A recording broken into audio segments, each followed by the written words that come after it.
Hello, and welcome to another episode of Super Planet Sunday.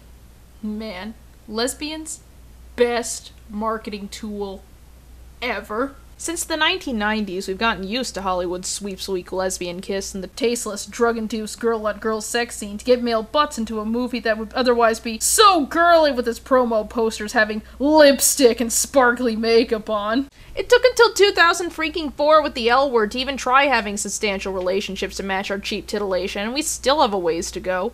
But despite having a whole genre of this kind of work today, the history of female romance in Japan plays out oddly in reverse. Since the early 20th century, very close, intimate romantic friendships between girls have been used to explore human relationships, and because of this, these stories were seen as inoffensive and had an almost gender-neutral appeal to them. In fact, most classic works that really got this kind of reputation, like Sailor Moon and Marimite, were actually marketed toward women, and younger women at that, and then just got a really large peripheral demographic afterwards. So one day, a truly devious ad dev thought, hey, why don't I just make this all seriously freaking cute? And with one fell swoop, the modern concept of female same-sex romance, Yuri, was born. And it was just freaking brilliant. No matter what the context, the end product, or even what genre it was, this is how you would market your product. Cute enough to seem superficially innocuous and adorable, but just sexy enough for the common man to think, oh my god, if I keep watching, maybe they'll kiss! Got to the point where people actually liked the marketing a lot more than they liked the end product. If you're going to have your two girls cuddle and kiss in the ending credits and not follow through with it, you lied. Fans are going to take their rage to the streets of the internet, and you will just be the nothing but talk of ill for TV tropes and forums forever, man, and God, we're significant. So after we've taken something about as complex as a flavor of ice cream and turned it into its own genre, we're running into the very predictable problem of how on earth are we going to make a multi-episode arc about something that was originally just girls cuddling? Project Ice, or just Ice, is a weird transitional example of this. Its purpose was to help market the all-female pop band AKB48. Hell, the show's creator was the group's manager. So it's a manufactured artwork trying to distill the essence of an already copiously manufactured pop band, yeah. While certainly not the only blatantly formulaic Yuri that came out of the dark year of 2007, it is the one that Yuri fans universally consider completely unworthy of their genre's canon. And mind you, this is the same fandom that thinks this is a masterpiece and this is only worth watching for the girl-on-girl. How on earth did any show manage to get the Scarlet A under those kinds of standards? Well, let's take a closer look. So after an 5.5 seconds in, mind you, we're introduced to our protagonist, Hitomi Ida, who has everything you want in a Yuri protagonist from the anime 80s. A jaded and bored attitude toward marriage, a fantastic rack, and hair that makes My Valentine look dignified. Her big character flaw is that she needs to get over not wanting to have kids. Really? Then she's hit by a car. Wow, show, just give us a second to hate her before you kill her off, would you? Also, that's another thing to know about this show. Since it was made to promote the band AKB48, the actual voice acting team is mixed with paid, trained voice actors and just members of the band, and it shows. This is the first time I've actually tripped on a Japanese voice acting job that's so obviously embarrassingly worse than the English dub, even to my non-native ears. So guess which one we're gonna watch? Though it's definitely most apparent in our main character, Yuki. Just listen to her narrating the apocalyptic horror around her. 残された女の人たちも病気やまた希望を失って命を奪っていきました。 Are you feeling it? So what the hell is this man-made destroying gene plot poison?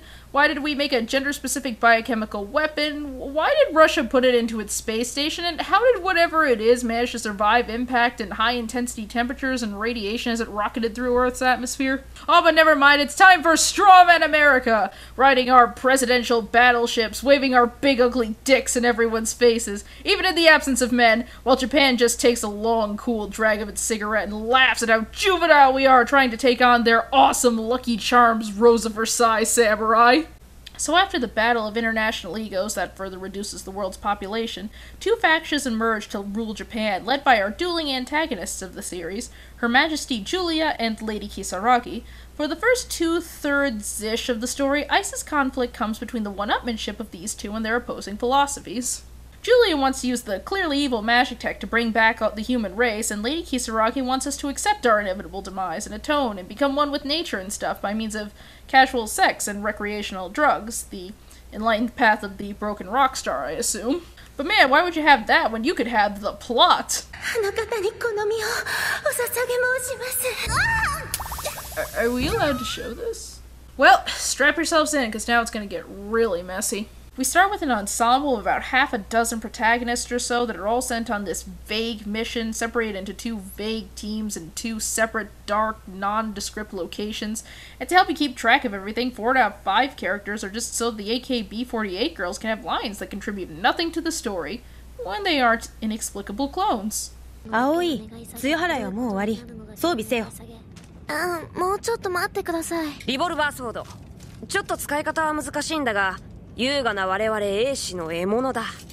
こいつは殺傷兵器だが、使い方次第で人を傷つけずに無力化することもできる。And how good, madam, do you do that? It's a revolver attached to a freaking sword! Neither of those are famous for non-lethal force. It's more deadly than an actual gun, really, and twice as phallic. Apparently they're used because guns are bad and drive men to evil, I guess, even though missile launchers, giant robots, fuel bombs, swords that turn into guns, and swords attached to guns are all A-okay. どうだ？わかったかな？ And now we're introduced to our actual, sort of, protagonist, Hitomi Lanschnerberlit, who's so badass she's locked up in a cage to protect the outside from her dramatic monologues, and she has an eye patch with a backlit screen and is so potent she shoots penis bullets out of her extending... Oh my goodness! I know you can attach a symbolic penis to everything, but god damn, man, it's just... She's self-professed to be taking on the dirty work of man and is locked up like a rabid Doberman for it. I think the double standards kind of speak for themselves. So our heroes are off to clean up the mess following the maid impregnating herself with the bubblegum liquid. Yeah, that's the main plot for this episode. But first we gotta meet protagonist number 2 and her partner, friend, creepy sister with another embarrassingly bad voice acting job, to the point where it's almost funny to watch the animation team try to compensate for her unemotive overacting. Kita! Nande? ダメだ! 今時花占いしてるなんて。これでは私、絶対危ない人なのでは。 And now for our other protagonist, Yuki. She's so free-spirited, she doesn't even care that she and her friend are about to die in a terrible air raid, because she's gotta have her some stale candy and canned crab from a dare-illicit yet surprisingly unransacked and well-lit 7-Eleven in the sewer. A free spirit I can really feel with this abominable voice acting job. はい。許してさつき。カニ缶あげるからね。I will give you some crap, I'm so nice. So the titular ice is some sort of magic fertility nanomachine drug, really, that turns the host into a crystal, then creates another crystal somewhere else, which makes a baby. But if the crystal is broken in any way, it turns into a monster. Totally trustworthy! Oh my god, a baby boy! Our prayers have been answered! Humanity is saved at last! Wait, no! Ah, it's terrifying! Kill it! Kill it on spot! So she shoots the ice and pops like a balloon. Seriously, no entrails, no skeleton, she just pops like she's filled with a really high-pressure dust. You imbecile! Trying to suppress them with the evil of guns instead of the purity of our elegant lady gun swords! Dora Bazooka! And now it's time to behold the true horror of female reproduction. It even comes with its own gun turret for extra Freud. Since the female military's buggered it all up, it's up to Captain Penis Bullets to save the day!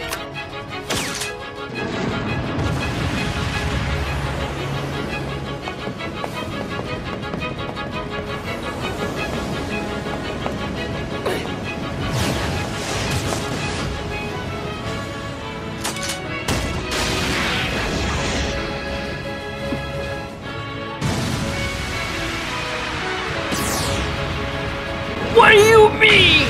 It's not awesome! But whoops, it's time for the love interest to get into trouble. I love how this new development stuns Hitomi and the ice monster just for a moment. So stuff explodes out. Holy hell! What's that little bullet packing? That explosion should have wiped out half the city. And after the poignant, won't answer their cell phone scene, it's time for completely believable grief.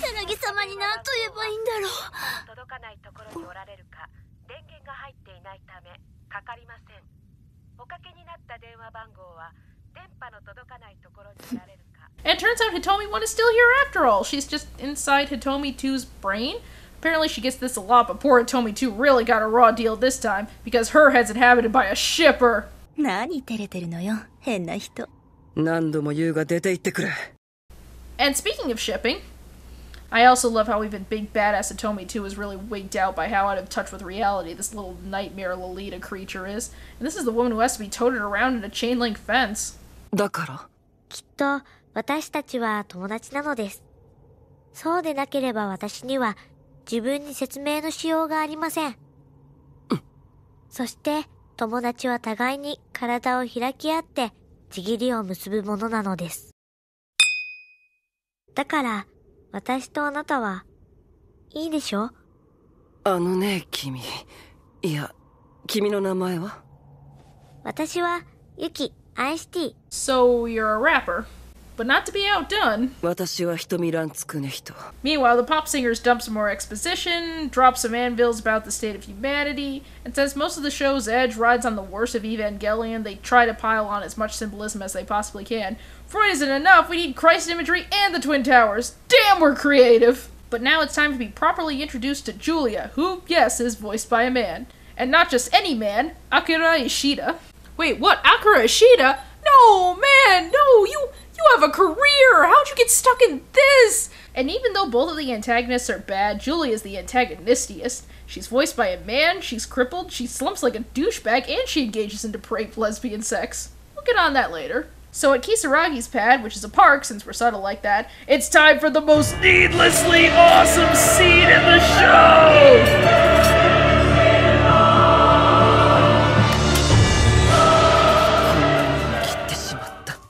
So Yuki Ice Tea decides to show Hitomi 2 her special place. Ah! Oh, never mind, she just wants to be the birds. Ah! Admittedly, this is a cool scene in a Yellow Submarine-y kind of way, and easily one of the most visual stunning of the show, but...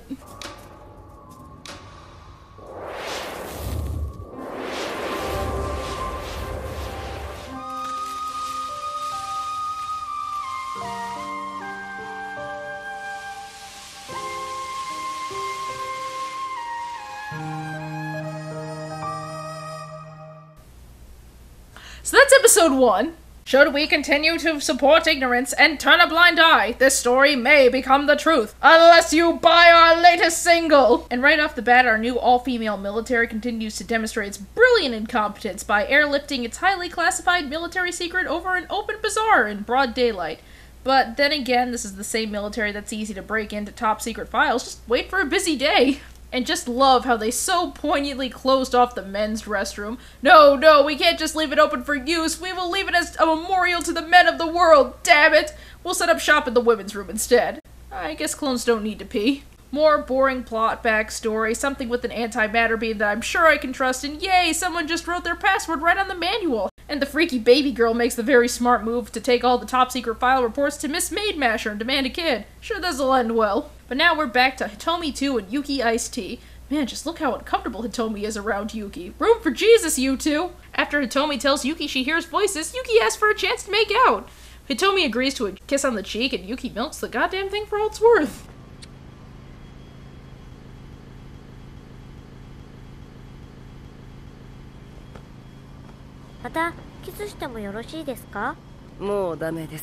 But uh-oh, Yuki's crazy sister girlfriend sees what's up and she's not at all happy. Thankfully, the majesty of Hitomi 2's non-lethal sword is enough to deflect the offending missiles. With one Derringer shot too, dang, maybe those assholes were onto something. They managed to outrun the missiles somehow, and with one dramatic jump they're saved! Even though they're only 5 feet from impact, nothing to really break their fall other than tissue paper canvas. And actually, even though there was an 11-story drop below them and a giant explosion hovering over their heads, they must have been doing it! And did someone order some dialogue?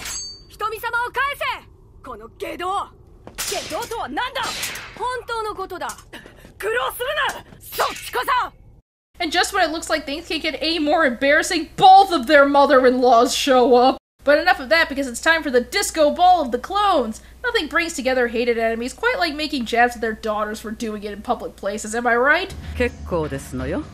でも次はもっとお静かに帰られた方がよろしくてよ。おい、瞳。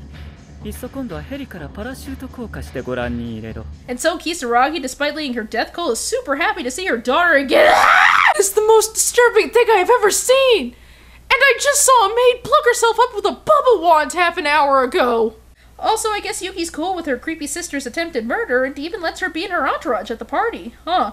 And Kisaragi and Julia, being the evil monsters that they are, get their hands on the mic and start ruining the party for everyone. But then Mama Kisaragi drops the bomb that she's actually,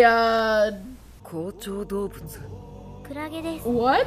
And now this just brings a whole new host of problems into the story. Super nitpicky problem number 1. Sea Lenterata is an obsolete term for jellyfish, you Philistines!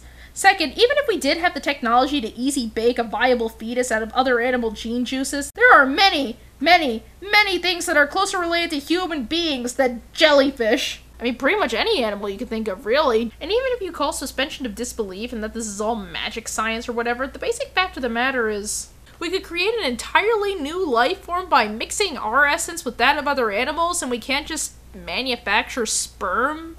We can make a woman have fish gills, and we can't just give her a dick? I mean, the show already has plenty to spare. But then again, I may be giving this show too much credit, because jellyfishes are well known for their fish gills, and their down-to-the-floor hair, and their fantastic racks well into their 50s. This was made in the early days of gene research, but nope, they couldn't figure out how to make that penis. This may be the biggest example of male vanity I've seen yet. I mean, women have more in common with jellyfish than they do men. So yeah, after your grandmother starts stripping, you can pretty much call the party over. So our two antagonist-protagonists, and the only meaningful scene of the whole show, declare war on each other once again and go their separate ways. God, just look at poor Akashita trying so hard to save this role.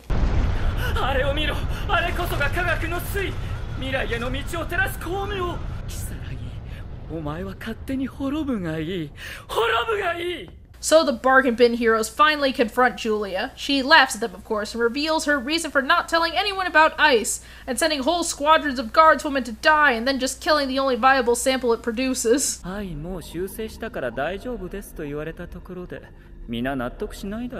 Oh yeah, definitely. Telling the public that you're still working out the kinks of your shake and bake baby is much worse than, yeah, that hated bioterrorist thing hundreds of you have died to stop from destroying civilization. We're going to use it to repopulate the planet. No, don't worry. All of your preventable deaths have given it a great test run. It works fantastic now. Plus, she freaks out when Hitomi so much as implies that she's not a 100% trustworthy general.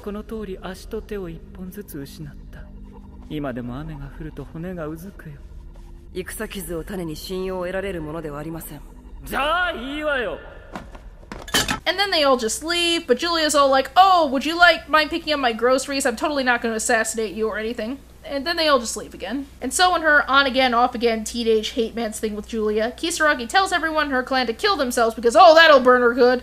Also, despite the family getting a reputation for all their sex, drugs, and rock and roll, there's only 3 members? God, what have those two been doing?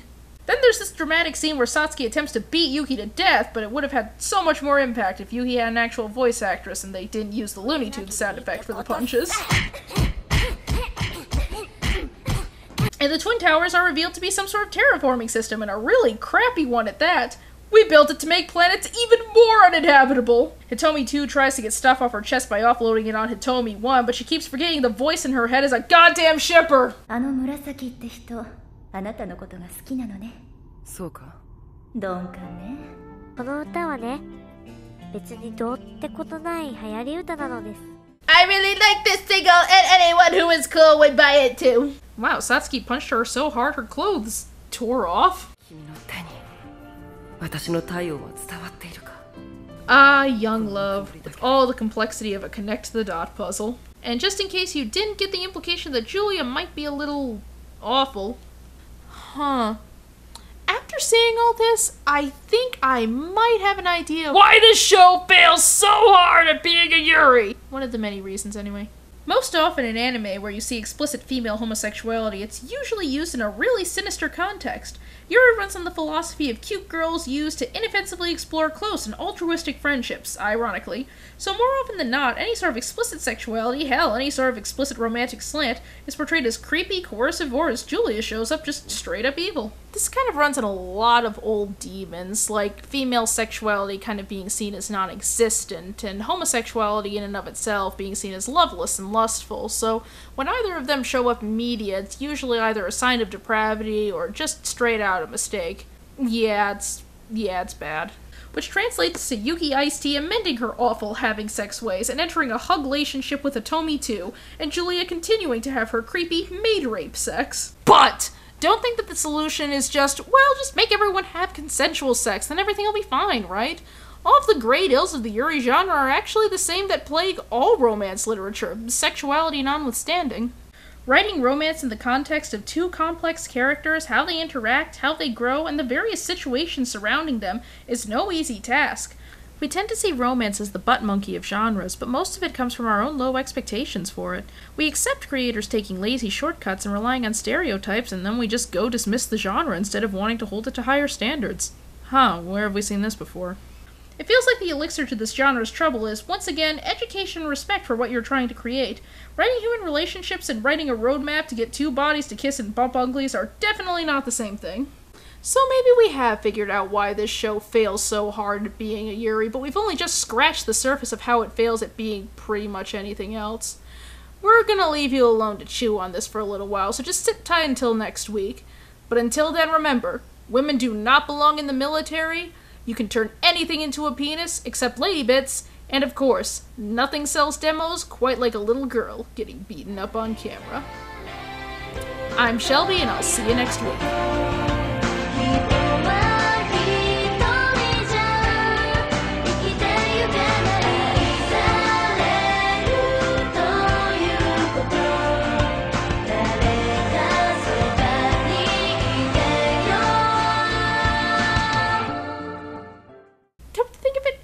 Don't see a lot of the whole storyline of men needing to fill the roles that women have left behind, have we? You know, I honestly kind of wonder what that would be like. Alright, man, get your high heels and purses. It's time to clean up this mess. Take this! Go the man! I alone will bear the evils of woman's world and all her vile tools of destruction.